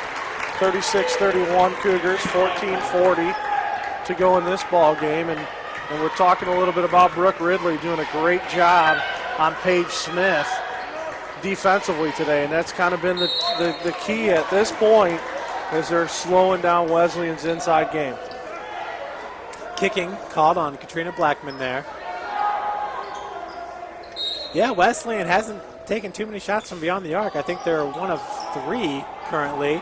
Drake's going to call a timeout. That's the second time, Ryan, on an inbounds pass when Drake's had problems finding the open player. Drake, of course, stands 5'4", plays much larger than that, but of course with the inbounds, with her feet set there, she's got to look over those outstretched arms. So 36-31, Skylar Shern leading all scorers with 16 points. St. Francis sticking with the starters for the most part. Jessica Harrison getting some minutes there in the first half. She had 6 minutes played. And this is our first game back when school's been in session, and really nice to see some of the students in attendance tonight. They know the game that's going on. A lot of athletes in the building this evening. Most definitely. Saw some softball players here as well. Ryan's team getting ready to get started. Shern being guarded by Emma Stahl. Shern's going to kick it out to Slusher in the corner. Slusher drives, so spin move, and she's going to be fouled by Gosher. That's her third, so Gosher's definitely going to have to check out. They're going to go to the bench and go to number 24, Tennille Krebs. That's going to put Megan to the line, another great free throw shooter. Slusher's shooting 95% on the year in the conference play and shooting 88% overall on the season. So you can pretty much count on Megan's shots going in from the free throw line. She is 24 of 25 in Crossroads League play from the free throw line. Ryan, she's so in unison. Look how she just catches that ball there in unison with that little hop, and it's good. Does a little backspin there as the ball retreats back to her hand like a yo-yo.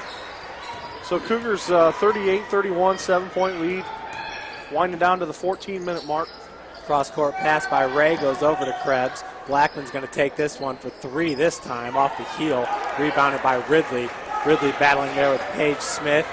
Paige Smith is definitely one of the better low-post players that we've seen play this year. She's one of the leaders, along with Claire Ray, for the number 1 ranked Wildcats. And Janelle waiting very patiently in that far corner to get that three-point attempt, and here it is. Kind of forced it. She gets her own rebound. They're going to get a travel. Yeah. It was. One too many pivot steps there. And well, good job by Janelle. She's really anxious in that corner. She's been open a few times where the Blackman's been sagging in. If she can get that look and get set, she's going to knock that down. So had to force one there, got her own rebound, and turned it over. Yeah, Ryan, I feel like she had to wait just a little bit too long for that last pass. But it's fine here. Cougars with the 7-point advantage, 13:20 on the game clock. That's Krebs, new into this second half. Emma Stahl is starting whole way. Slusher once again knocking that ball away. Loose ball was picked up by Janelle. Now in transition, Skylar Shern one-on-one against Ray. One. Yeah! That's big right there. Going for the flop. Not going to happen. That's a big. We talk about that all the time. And that's Claire Ray. That's going to put 2 on her, and she's going to have to check out. And Jessica Brown, the 5'6" freshman out of Mount Vernon High School. She's from Greenfield, Indiana. Hey, hats off to the official. What a great call there. And as Ryan has stated so many times, we're very confident with Skylar at the free throw line. Drains it. 3-point play. Cougars go up 9, 40-31. And coming down to that 13-minute mark. So there we go. We just got it up to the 41. I was going to say, I thought it was a 10-point lead. All right, good. So number one, also Jessica Brown, new into the lineup for Indiana Wesleyan. She is a freshman guard, 5'6", from Greenfield, Indiana. She went to Mount Vernon High School. Oh, nice strip. Ridley with the strip, and now in transition. Ridley can run too, Ryan. Nailed it. That's a big bucket. And the Cougars really making a run. I'm looking for a timeout by Brooks. He's not calling one. 44-31. 12:30 to go in this game, and Cougars starting to run a little bit here. You got to be thinking about that. If they can get another turnover in a bucket. Now there's the timeout by Brooks. He's got to slow down the momentum. There's no question. Yeah, Cougars on a tear here ever since Indiana Wesleyan tied it up to start the second half. Well, as we've been saying all game, St. Francis had the lead the whole way out. Ryan said, how will they respond? Well, they've responded quite favorably for our team. And just real quick, folks, it is 43-31. There was an extra point thrown up on the scoreboard, but it has since been corrected. Yeah, and you look at, really, I've been paying attention to Drake and how she's approaching, that half-court offense. And you can see they've slowed it down a little bit, so they're trying to run some clock. So they talked about that a little bit at halftime about, hey, just let's run the clock a little bit. We don't need to sprint. We're not getting pressed. Let's get across the half-court line and then set up our offense and then go with it. And I think if we can just drop a few perimeter shots, if Janelle can get open, and we can get a few of those, I think it's going to really take the wind out of Indiana Wesleyan's sail here. And they're going to start going desperation and start popping threes, and they haven't shot any of those today. So we've done a great job of shutting down the inside game of Indiana Wesleyan, and right now that's the key. Paige Smith is not getting the ball inside. Brooke Ridley is denying her every single time. Yeah, Ryan, and you said it best, that three-pointer. Janelle's second three-pointer of the game here in the second half. That was the spark to that run there. Answering the three-pointer made by Gosher on the other end, tying this game up. And I believe it was tied at 31, or maybe it was 29. It was 29 all. So Cougars on a, 14-2 run here. Yep, Drake walking it across half court. Once again, that's Jessica Brown, number one, with the defense. Both teams pretty much playing a man there in the first half. Yeah, a few fresh legs in the lineup for Indiana Wesleyan, so they're going to be playing a little bit more pressure D. You can see the intensity picking up a little bit for Wesleyan, trying to make mistakes. And there's a wide open three by Wilson. Off the front of the iron this time, rebounded by Ray. You see Ray's a little bit frustrated too here with the aggressive play of St. Francis as the fadeaway jumper is no good. And that's what we want right there. Get the ball on the page. She feels like she needs to shoot it right now, and she's not getting a good look, and she's taking the shot. So we'll take that every time. Nice feed from Megan Slush on the baseline. Brooke Ridley finishing at the hole. 11:29 to go in this game. 45-31 Cougars. Wow, what a nice drive and dish there by Slusher. St. Francis playing their game. Brown's jumper is good from 13. And St. Francis, and we talk, they're just playing their normal game. This is what we see on night to night. I don't see them doing anything exceptional tonight. You look at Drake's numbers, and her numbers are 6 points, so she's not doing the scoring. And I'm sure with Paige Smith not getting the scoring as much as she wants either. Brooke Ridley baseline jumper is good. Brooke with her 14th point of the game. She's got to be approaching a double-double here, Jeff. Yeah. No question. It'd be great to get a triple, but I don't know if she's going to get enough blocks tonight. Triple-double. And Jessica Brown once again finishing. And a good job by Jessica Brown. She come in off the bench for her first appearance of the game, and she's put 4 points on the board to keep Wesleyan in striking distance. Janelle Wilson has some room to roam over there. Skylar Shern now working out of the corner. Paige Smith's out on the defense along with Brown. Shern's going cross court with it, and that pass was stolen by Krebs. She saw it the whole way. Kind of a wild shot she threw up there. Blackman got the rebound, though. Good job defensively by the Cougars of denying the fast break there. Wesleyan going to reset their offense. Blackman with the pick set. Jessica Brown trying to work free. Good defense by the Cougars. Krebs now driving baseline. Her shot's no good. Paige Smith tried to knock it out. Skylar Shern comes up with the loose ball. Cougars on that fast break, pulls out, resets the offense. 20 on the shot clock. Janelle Wilson now trying to feed down low to Brooke. Katrina Blackman was there to knock it away. 9:20 to go in this game, 47-35, a 12-point advantage, St. Francis. Ryan, it's funny how you were talking about the differences from the first half to the second half with the officials all Big year block. long. Another block. 2 to 0. And one by Slusher. Third one's going to be a foul, I believe. So Ridley with 2 blocks on that play. Foul's going to be called on Slusher, not Ridley. That's Megan's second. Yeah, I thought it was Slusher with the second block on that one. I think Ridley got it from behind her head and tipped it out, but I could be wrong. But, you know, now in this half you have IWU with 5 fouls and St. Francis with 2. Looking at Blackman on the year, a 53% free throw shooter. She makes the first one. 47-36, St. Francis, 9:10 to go in the ball game. Looks like Goshen holds the lead 35-32 over Mount Vernon Nats. So Blackman makes both. Number 23, Val Soaski. She is a 6'1" center from Sylvania Northview High School out of Ohio. I actually went and talked to their coach beforehand, Val Sohaski. Sohaski, gotcha. Janelle Wilson. Kick. Out of bounds. Ball stays St. Francis. 19 on the shot clock. I think Wesleyan running somewhat of a zone here. 2-3, high 2-3, but then shift is right back into man. Janelle over to Slusher. Wide open three-point attempt from the corner. No good. Smith with the rebound. Ridley knocked it away, but it was picked up there by Sohaski. That would have been a big 3 by Slusher there to take the lead to 13. Huge, yeah. Really put the pressure on Indiana Wesleyan. Number 3 is Claire Ray.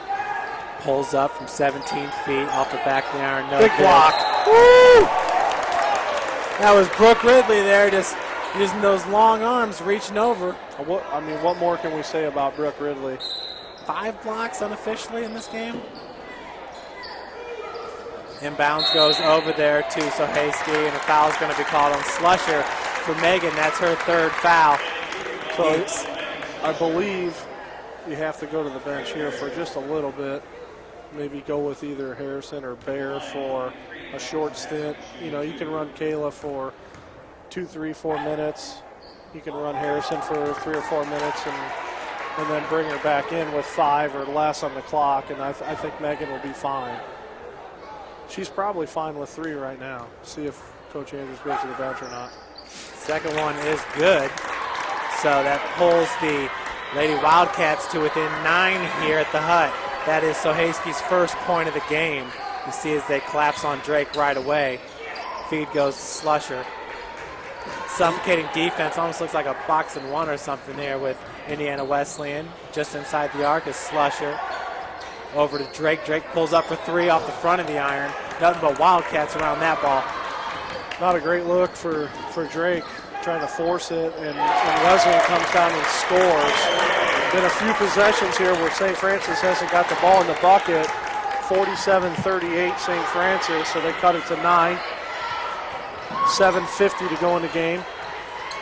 Last couple possessions here, the Lady Cougars really been suffocated here by these new bodies. And Really this trying to Wildcat put the defense. pressure there. Jeff up top as much as possible. Wide open Wilson. Got it! Janelle extending the lead back to 10 points. That's her 9th point, her 3rd three-pointer. She is 3 for 4 from beyond the arc. Pretty good odds there. I'll take that all night, Jeff. She's feeling it from beyond the arc. And Travel call. Travel there on Jessica Brown. The freshman feeling the pressure. Cougars extend the lead to 10, 50-40, 7:22. Ton of time left in this game. It can't run off quick enough for St. Francis, and obviously it can't stay on there long enough for Indiana Wesleyan. there's Coach Brooks does not have a good look in his eye there. But he's a very, very intense coach. There's no doubt. No question. And when you're number one in the country, the target every single night is on your back. It's Drake once again being boxed in by Wildcats. Shern trying to find that open seam there to get to the hole. Drake somewhat doing the same there, working against Jessica Brown. Back over to Schuyler. 10 seconds left in the shot clock. Janelle Wilson driving baseline. Jumper by Ridley. Off the mark. Picked up by Claire Ray. Ray gets it over to Blackman. Coach Andrews getting up saying, hey, get back real quick. Get back on defense. It's been working all night. Keep doing it. The Cougars still have not gone press in this game. I don't think they're going to, Jeff. No, because a tight game like this, you really can't go to the bench like you're used to. We still haven't seen a Mallory Hester or a Kayla Bear. That's Katrina Blackman driving hard. Megan picks up her fourth. She's going to have to go to the bench now. I think you have to. That's her fourth. I think you have to now. And then he's going to go with Jessica Harrison there, which she played good quality minutes. So yeah, she did. She's going to have to play at least 3 or 4 minutes right now to get Megan back in the game. She's going to have to take a little bit of a breather. Yeah, but the deal with that is Megan has just done so much in this game, being disruptive. Plus, you saw it driving baseline and kicking it out to Ridley. Great feed there offensively. So we got a full timeout here with 6:28 left to play here in the second half. As you can see on the scoreboard there, that's Shern with 19 points, Ridley with 14 points, Janelle Wilson with 9. She is 3 for 4 from beyond the arc. Claire Ray with 11 and Paige Smith with 10 points. Those are your leading scorers in today's game. And really uncharacteristic, Kayla Drake with only 2 points in this ball game. And the last time we talked about she had 2 points was in the first half against a Crossroads League opponent, turned around and scored 22 in the second half. But tonight, that hasn't happened. But she's been a different type of player tonight. She's been able to actually be a true point guard and actually run it around. She's got some opportunities, but I think more forced. I think she feels like she needs to score.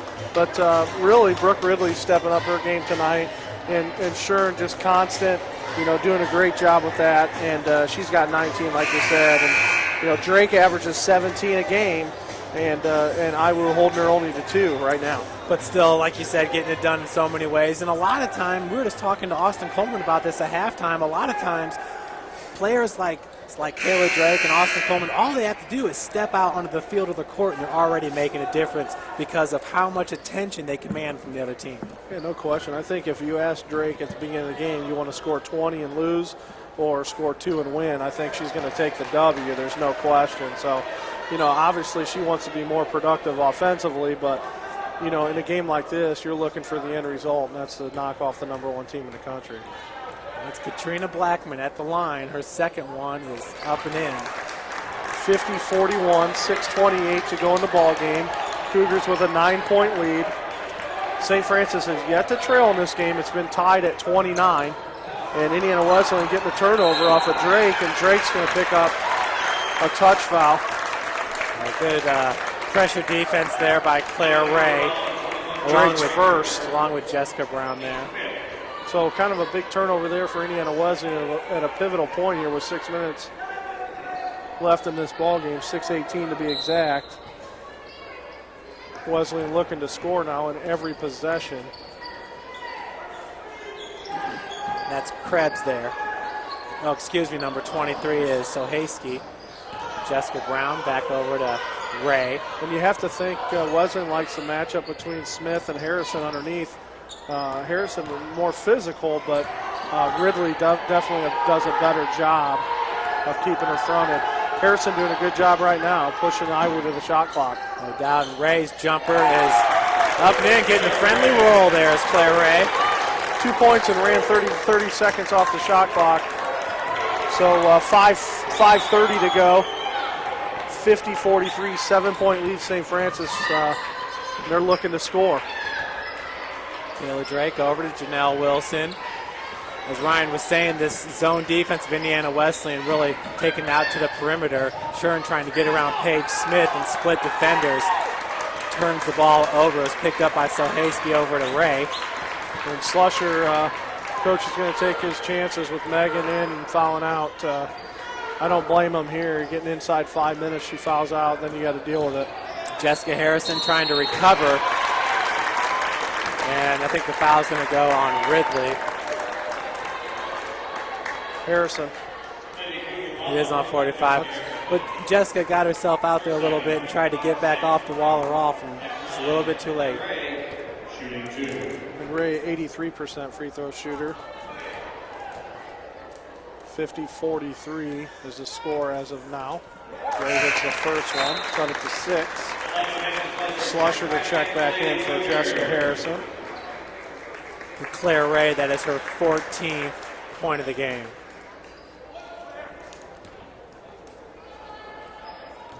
And Claire really good at the line. Trying to pull within 5, and they do. So Slusher checks back in, and Indiana Wesleyan going to put the pressure on. Now, once Drake crosses the half-court line, they converge with Jessica Brown and Ray. And Drake looking to find a way. You can see the endurance here in the IWU Wildcats as well. Definitely a very conditioned team. Brooks stomping his feet over there on the ground, the head coach. Feed goes to Ridley. No foul on that. Yeah, rebounded by Smith.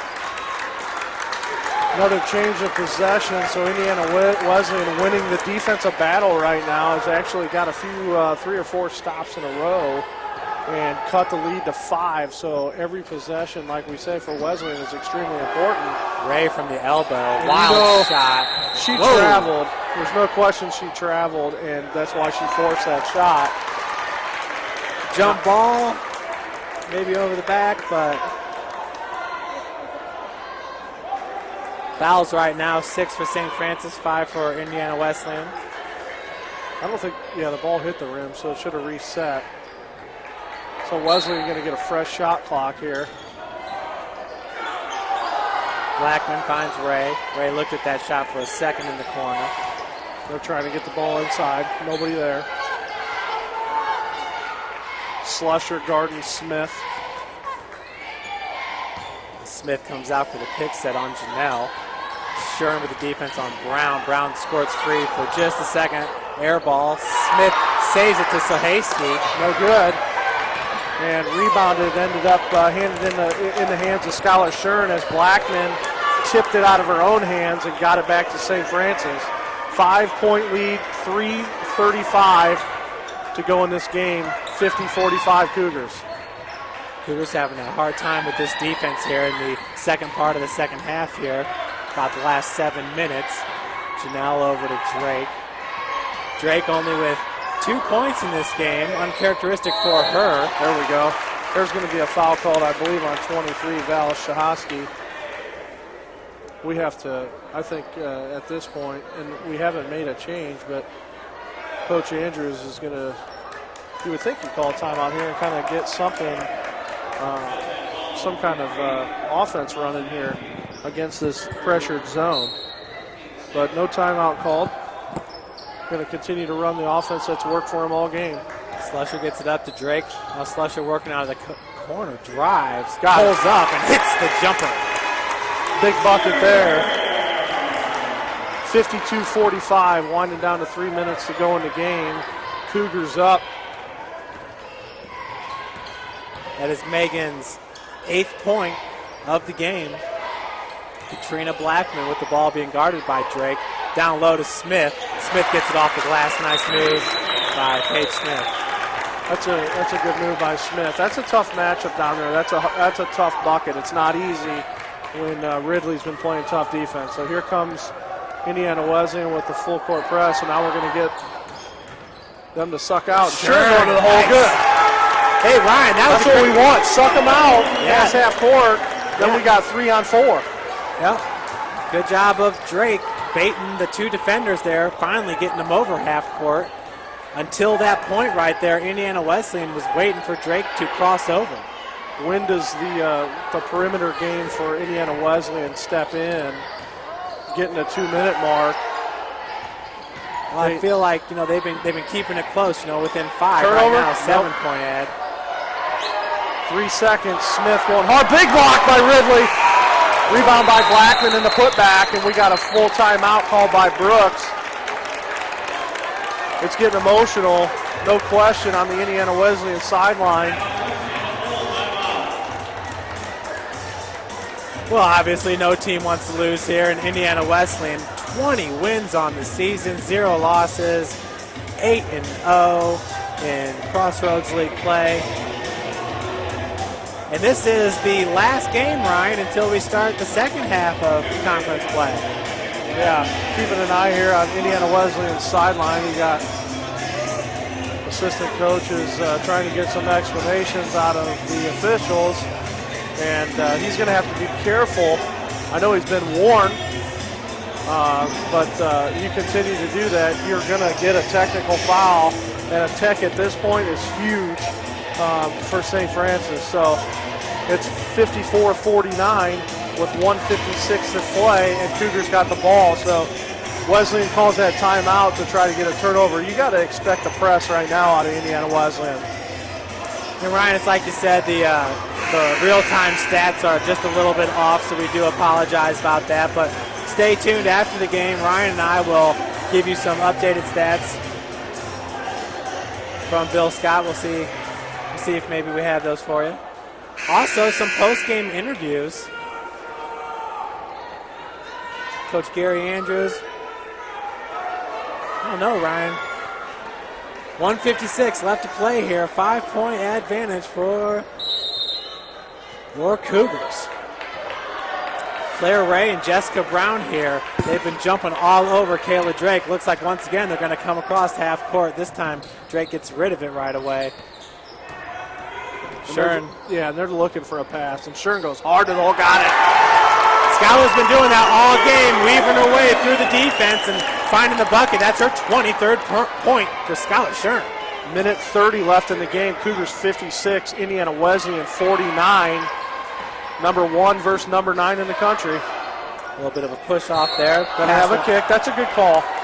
That's a good call. No foul called there. Kick by Ridley. 15 on the shot clock.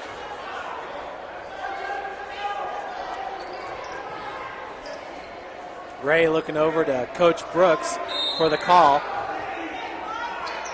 Shaking her head off a bit. Denied by Megan Slusher. So just a tick off the shot clock. 1:23 to go in the game. 14 seconds on the shot clock. Once again, the inbounds pass goes to Katrina Blackman. Block. That's all night long. I mean, she's going to be pushing triple-double. Yeah, I was going to say, you said triple-double. I almost... She's got at least, unofficially, I think I've got 7. Yeah. So she's pushing it, and it could be 8, and we'll have to wait till the official stats get done, but it's going to be close, Jeff. 11 seconds on the shot clock, 1:20 on the game clock. That's number 2, Gosher. Yeah. I think if Shern falls on that, she collects the charge. She's going to get the block on that one, which is a good foul. It's going to put Gosher to the line, and she's a 74% free throw shooter, so these two, if she gets both of these, misses the first. Yeah. So at best, they can make it 56-50 with 1:16 to go, and still no hurry by St. Francis to get the ball down. They got 30 seconds to get the ball in the hoop, so see what happens here. Indiana Wesleyan's been staying away from the 3 ball all game here. No press by Wesleyan. And they get it back to Drake. Now Wesleyan going to come up, play hard man, looking to create a turnover. They're not going to get it. Slusher loses it for a second. 3-on-1 there. Regains it. Drake likes this type of moment, I believe. Yeah, and a good job by Slusher breaking it. Have a feed over to Ridley. That's what we want right there. Sure. 8 on the shot clock. Sure. 52 seconds to go. Wesleyan's got a foul here. 3, 2, hits the side, goes out of bounds. Coach Andrews wanting tight defense right now. 6-point lead, 46 seconds to go in this game. And Ryan, I got to believe Coach Andrews is fine with that possession because they did run the ran clock a shot. Yeah, we ran it all the way down. And you gotta believe Wesleyan's got to go behind the perimeter or get an easy 2. Trying to get the flop, no good. Shot 3-point, no good. I have to tell you, this game is Now it's that was getting out of hand right now. And really, Wesleyan was the aggressor on that foul, and they're looking for a retaliation from Janelle Wilson, and she's not going to give it. So great job by Wilson keeping her calm, and Wesleyan Claire Ray trying to plead her case. Hey, you know, there's no retaliation on that. The official's saying you guys got to come in and take what's given to you right now. So 56-50, putting Wilson at the line. yeah. Wilson on the year is shooting 50% from free throw range. Yeah, definitely a hard foul there by Ray. First one's up, got it. That's a big one there. So now really a three-possession game. There's only 34 seconds on the clock, so possession-wise, one possession due to the shot clock. And she makes them both, and I'd be shocked if that didn't do it. Now St. Francis with putting the press on. 30 seconds. Ray, spin move, shoots it up, no good. Wild shot there. Paige Smith with the putback, and she's going to head to the line. Foul goes on Ridley. I'm okay with that. It's looking good here, Ryan. I'm thinking about some.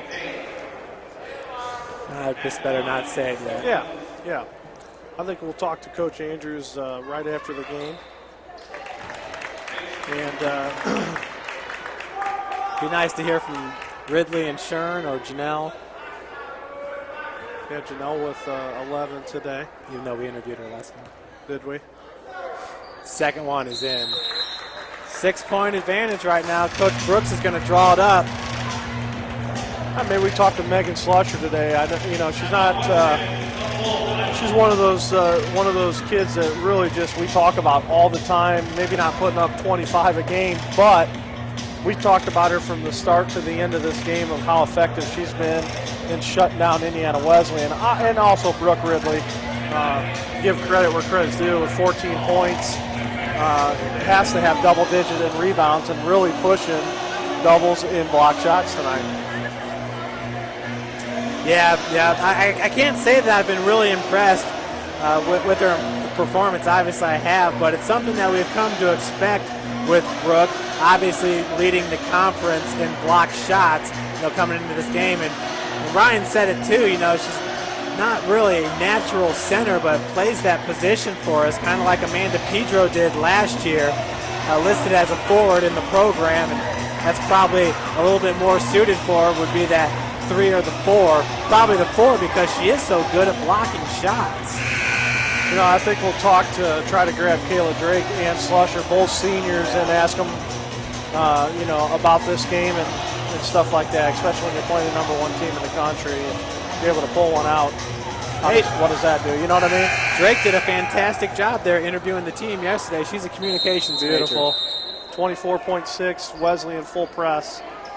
Gets the ball into the general. That's Janelle. We call her the general. She ran the point last year after Drake got hurt. St. Francis with no problem there breaking the press. And like Ryan's been saying all game, we have exactly who we want at the free throw line in Skylar Shern. And Coach Brooks not very happy with the press that he had there. Obviously been broken.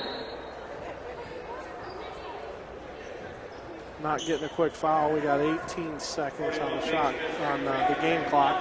58-52. Cougars with 6-point advantage right now. They've led as much as 13 in this game. They have yet to trail from the start. Skylar up and in. Kind of shocking, but no news channels here at this point right now. This is a pretty big game. 8-point advantage now for your Lady Cougars with 18 seconds remaining. That's Claire Ray going all the way to the hole with it. She gets fouled by Janelle. I think we're doing them a favor by fouling there. Just kind of prolonging the inevitable. Yeah. And Brooks going to the bench, checking in number 1, Jessica Brown, and number 25, Jessica Stewart, both freshmen. Stewart from Hamilton Southeastern High School. Same high school as Paige Smith. Yeah. It's a good place there. Big school, good basketball. Yeah, that was Mr. Basketball last year, right? Gary Yeah. went to Michigan State. Southeastern Royals is the nickname out there, the Royals. Not sure what a Royal is. I think it's just a color, isn't it? Yeah. Like the KC Royals. Bo Jackson, that's what I remember. Bo knows. Second free throw by Miss Claire Ray. This Missed one's it. no good. Jump Jump ball. ball, yes. I was hoping they weren't Possession going of to. St. Francis. I was that's a hoping great they call. weren't going to call that one on Megan in Coach that Brooks situation. he doesn't like that call at all. Imagine that. 11 seconds left to play. Bench is teched up right there. Technical foul on the bench. And then we also had something going on there with Jessica Stewart, who's brand new into this game, pushing Brooke Ridley, and Ridley was not about that at all. These technicals from the bench. There's no question.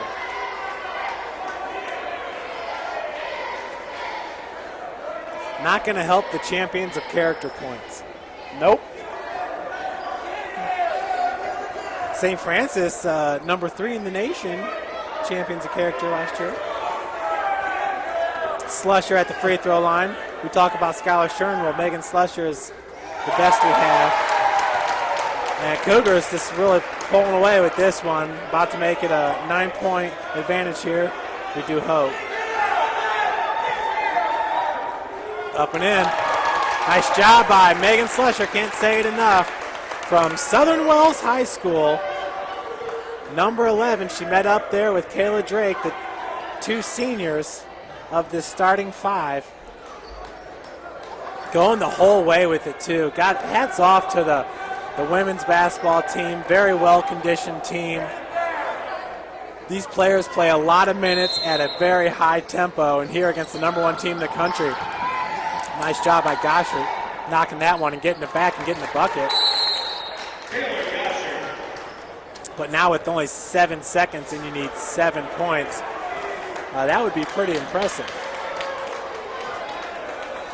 Reminds me of a Sunday night game with the Bears back in, I think it was 2002, when there was like 21 points scored in 45 seconds or something. Devin Hester, of course. You know, I saw a game, a high school game, and it actually was Southern Wells men's team. And I don't remember if they were playing Jay County. They were playing I don't think it was a league game. It was a non-conference game, and there was 15 seconds left on the game clock, and Southern Wells scored 12 points in 15 seconds to take the lead and win. And it was just crazy the way that it went in. It's a slusher now over Janelle, Kayla Drake. Go. And that is going to do it, except for This Drake. game's over. Yeah. A little bit too much, too late. So that's it. St. Francis, your Lady Cougars get it done here at the Hut with a 62-55 victory, knocking off the number 1 team in the country, Indiana Wesleyan. This is the Cougars' first win against the number 1 team since January 8th, 2006. St. Francis improving its record to 19-2, 8-1. Wildcats dropped to 20-1, 8-1 in the CL. So now we have a tie atop the Crossroads League standing. And Coach Ryan Bolin is down on the court. He's going to bring you Coach Gary Andrews first. And then we'll get some of the players. Right now, the teams in the center of the court with a quick prayer, as they so often do. Leading all scorers is number 10, Skylar Shern with 25 points. Brooke Ridley chipped in 14. Megan Slusher had 10. Janelle Wilson, 11. Kayla Drake with 2 points. Kayla doing a fantastic job distributing the ball and keeping the ball, not having any turnovers. And Claire Ray with 16 points lead Indiana Wesleyan. Paige Smith also had a lot of points as well. It looks like Coach Bolin has Megan Slusher and Gary Andrews here. I think we're going to start off with Coach Andrews. And we're all set. Hey, Coach, awesome win. I know Jeff and I up there were just clenching our fists trying to get this one, the clock to wind down. Tell us a little bit about the effort of the girls tonight. I just thought we played tremendously. I mean, they're an awesome team. One of the best teams I've seen them have. And I thought we executed our game plan really well defensively. The whole end, the 55 points is really well. But we also scored 62. So I mean, that's a big key. I thought we attacked the basket. That was our game plan. Talk a little bit about, for us, Brooke Ridley, the type of game that she played tonight. Obviously, to me, the best game she's played all year, defensively and offensively. What have you been seeing out of her as of late? She was awesome. I mean, that's probably the best post player in the conference, and I thought she outplayed her. She did a great job, and we're just so proud of her, and we're so glad to have her. And she's just been a stud for us all year long. How's it feel to beat the number one team in the country? Pretty good. I'm going to tell the team, and number one goes down. Nice. I'm going to get your seniors here. Jeff, I'm going to grab both seniors, Megan Slusher and Kayla Drake. Let's talk about taking down Indiana Wesleyan, number one team in the country. What does this do for you guys going out as seniors, and where this is going to take the program from today on forward? First of all, this has never felt so good to beat a team like this. This is my 4th season, and we've never been a good enough team to actually contend with them, and I think we did a hell of a job in my eyes. Well, it feels really good. Last year we played them 3 times, and each time we weren't able to pull it out. I mean, it was 3 good games, but we still weren't able to get it. So finally being able to, stick it out the whole game, it feels really good, especially being a senior. Yeah, and this being your first time playing Wesleyan, you didn't play them last year, so what do you think about that, just facing a team like that compared to what you faced prior to coming to St. Francis? I just looked at them as any other team. We had to stick to our game plan, and that's what we did. I didn't really put too much emphasis on them, but I knew it would be a big game, and I tried to come ready. How about Brooke Ridley? Let's talk about her play tonight. Really stepped it up, a freshman in the conference in the Crossroads League, just stepping up her game. She definitely outplayed Paige Smith from Indiana Wesleyan. Tell me a little bit about her play and what you guys seen her develop into. This whole year, she's really picked it up, and coming in as a freshman, the size against number 41 tonight, she really had a battle in there. Brooke did, and I think she did a great job in there. She definitely shut them down in an area that they're pretty strong at, so it was great to see. Brooke had her hands full this game, and, I mean, she was phenomenal. I couldn't ask for a better performance. Yeah, great win. You guys got to take down the number one team in the country, so enjoy it. Go get with the rest of your team.